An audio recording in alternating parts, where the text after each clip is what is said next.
Doctor صاحب عام طور پر تو یہ سمجھا جاتا ہے کہ دین پہ عمل پیرا ہونے سے آخرت کا بھی فائدہ ہوتا ہے اور دنیا کا بھی فائدہ ہوتا ہے، لیکن 7ویں نمبر پہ آپ نے جو مرض بیان کی ہے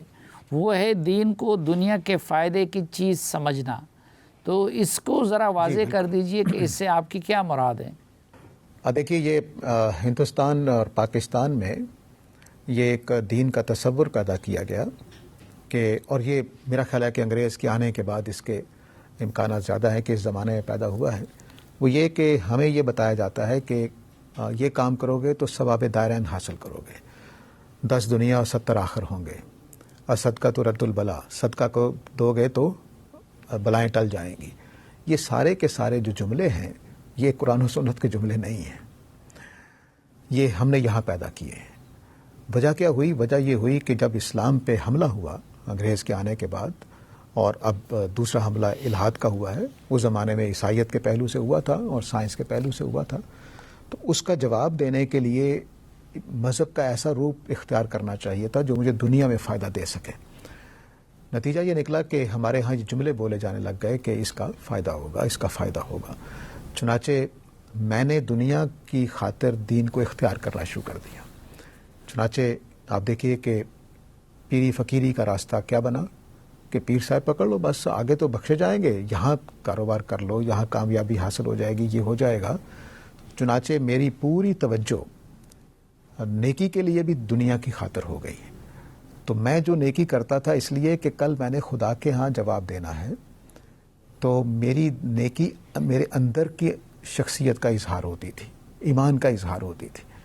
اب میں نیکی کرتا ہوں دنیا کے فائدوں کے لیے، چنانچہ میں سچ بولا تو جو انگریزوں نے ہمیں سکھایا کہ آنیسٹی از بیسٹ پالیسی، وہ دنیا داری کا جملہ تھا کہ کاروباری آدمی کو دیانتداری اختیار کرنی چاہیے، کیونکہ یہ سب سے بہتر حکمت عملی ہے کاروبار کو کامیاب کرنے کے لیے۔ لوگوں کو پتہ ہوگا کہ یہ قابل اعتماد دکاندار ہے، اس کے یہاں سے سودا اچھا ملے گا۔ یہ ہم نے تمام چیزوں میں اپنا لیا۔ نماز بھی اس لیے پڑھنی ہے کہ رزق کھلے گا، میں نے روزہ اس لیے رکھنا ہے کہ میری صحت ٹھیک ہوگی، میری چربی گل جائے گی، میں نے نماز اس لیے پڑھنی ہے کہ گھٹنوں میں ذرا حرکت ہوگی۔ اور یہ میں صرف اتنی بات نہیں کر رہا کہ اپنی طرف سے کہہ رہا ہوں، میں نے بعض مساجد میں بڑے بڑے وضو خانے میں لگے ہوئے یہ پوسٹر سے دیکھے ہیں کہ وضو کرنے کے 19 فائدے، اور ان میں سے ایک فائدہ جنت تھا کہ آپ خدا کے ہاں کامیاب ہو جائیں گے، اور باقی 18 فائدے صحت کے تھے کہ آپ کے جراثیم دھل جاتے ہیں، آپ کے دانت صاف ہو جاتے ہیں، یہ ہو جاتا ہے، وہ ہو جاتا ہے۔ نتیجہ کیا نکلتا ہے؟ نتیجہ یہ نکلتا ہے کہ میں متقی نہیں رہتا، میں ایمان والا نہیں رہتا ہوں، بلکہ دنیا دار بن جاتا ہوں۔ تو میرا ایمان جو ہے وہ میرے اندر کی دنیا جو تقوی والی تھی، کہ مثال کے طور پر میں نے ماں کی خدمت اس لیے کرنی ہے کہ میں کل جنت حاصل کروں، ریوارڈ کے لیے نہیں، دنیا کے ریوارڈ کے لیے۔ لیکن اب میری والدہ اگر ناراض ہو جائیں میری خدمت کے باوجود، تو میں مزید نیکی کیوں کروں گا، ان کی مزید خدمت کیوں کروں گا؟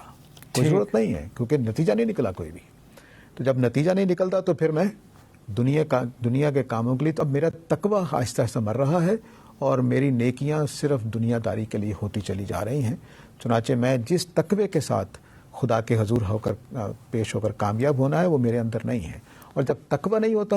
تو میں پھر نیکیاں دوسروں کے لیے کر رہا ہوتا ہوں، اور جب دوسروں کے لیے کر رہا ہوتا ہوں تو پھر وہ نیکیاں بس ایک ظاہری سی چیز ہوتی ہے، دکھاوے کی چیز ہوتی ہے، حقیقت میں اچھا انسان نہیں ہوتا ہوں میں۔ ٹھیک، 8ویں نمبر پہ آپ نے چغلی اور غیبت کو رکھا ہے، تو ذرا ان دونوں کے فرق کو بھی واضح کر دیجئے گا۔ جی، چغلی جو ہے اس کو اصل میں نمیمہ کا ترجمہ ہے عربی زبان میں۔ نمیمہ کا مطلب یہ ہوتا ہے کہ مثال کے طور پر آپ اور آپ کا ایک دوست کام کرنے جا رہے تھے، کاروبار مل کے کرنے جا رہے تھے، مجھے جلن ہوئی اس کی کہ یہ نہیں ہونا چاہیے، تو اب میں نے آپ کا کان بھر دیا کوئی برائی اس کی کر کے، خواہ سچی ہو خواہ جھوٹی ہو، کہ وہ آپ کے ساتھ کام نہ کرے، آپ کا کاروبار اکٹھا نہ ہو، یا یہ رشتہ کرنے جا رہے تھے تو یہ رشتہ نہ ہو۔ تو یہ چغلی ہوتی ہے کہ میں آپ کو کسی کام سے روکنے کے لیے آپ کا کان بھر رہا ہوں تاکہ آپ اس کے بارے میں بے اعتماد ہو جائیں اور آپ اس کے ساتھ مل کر کام نہ کریں۔ غیبت یہ نہیں ہوتی، غیبت یہ ہوتی ہے کہ سچی بات ہی اس کی عدم موجودگی میں بتائی جا رہی ہوتی ہے، اور یہ میرے اپنے تکبر کی تسکین کے لیے ہوتی ہے، انا کی تسکین کے لیے، اپنے حسد کی تسکین کے لیے، کہ میں اپنے حسد کی وجہ سے اس کو دوسروں کے سامنے نیچا کرنا چاہتا ہوں، کوئی کام نہیں روکنا چاہتا، کوئی رشتہ نہیں روکنا چاہتا، کوئی کاروبار نہیں روکنا چاہتا، لیکن اپنے دل کی تسلی کے لیے، اپنے حسد کو ٹھنڈا کرنے کے لیے، یا اپنے جو کوئی زخم پہنچی ہے اس سے مجھے، اس کو ٹھنڈا، اپنے کتارسس کے لیے میں اس کی چغلی کر رہا ہوتا ہوں، اس کے برائی کر رہا ہوتا ہوں اس کی عدم موجودگی میں، تو یہ غیبت ہوتی ہے۔ یہ دونوں جو ہیں یہ میرے تکبر سے پیدا ہوتی ہیں یا میرے حسد سے پیدا ہوتی ہیں، چونکہ حسد اور تکبر جو ہے یہ میرے اندر دوسروں کے بارے میں منفی جذبات پیدا کرتے ہیں۔ تکبر یہ جذبہ پیدا کرتا ہے کہ یہ مجھ سے چھوٹا ہے، اس کو چھوٹا ہی رہنا چاہیے، چنانچہ میں اس کو چھوٹا کرنے کے لیے اس کے عیب کو اچھالتا ہوں دوسروں کے سامنے اور دوسروں کی اس کی عدم موجودگی میں، تاکہ وہ اپنا دفاع نہ کر سکے، میں آسانی سے اس کو نیچا دکھانے میں کامیاب ہو جاؤں۔ یا حسد کی وجہ سے کرتا ہوں کہ مجھے اس سے زک پہنچی ہے، وہ کامیاب ہو رہا ہے، میں ناکام ہو رہا ہوں، تو میں اب دوسروں کو بتانا چاہتا ہوں کہ وہ نکما آدمی ہے، وہ اچھا آدمی نہیں ہے۔ تو یہ دونوں چیزیں جو ہیں یہ اس طرح سے، اور یہ جو ہے بیماری یہ بھی جھوٹ کی طرح ہے،